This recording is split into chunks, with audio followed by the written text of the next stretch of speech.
Welcome to just minute Jesus. సామెతలో 6:17 దేవుడు అసహించుకునే సంగతుల్లో మరొకటి నిరపరాధులను చంపే చేతులు.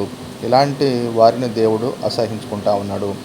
మొదటి రాజులు 21వ అధ్యాయంలో ఇశ్రాయేలు రాజు నుండి ఆహాబు పరిపాలన చేస్తున్నప్పుడు తన నగరానికి ఆనుకుని నుండి నాబోతు ద్రాక్ష తోటను అతడు ఆశపడి అడిగాడు.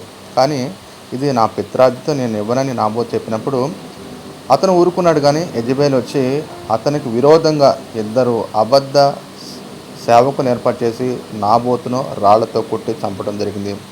నాబోతు యొక్క రక్తం ఎక్కడైతే కుక్కలు నాకాయో అదే స్థలమందు యెజెబెల్ యొక్క జీవితాన్ని కూడా దేవుడు నాశనం చేయడం జరిగింది. ఏది విత్తుతామో అదే కోస్తాము.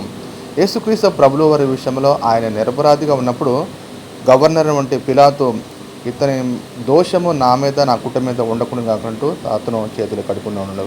మన జీవితంలో కూడా నిరపరాధమైన చేతులు కలిగి ఉండాలి. ఆమేన్.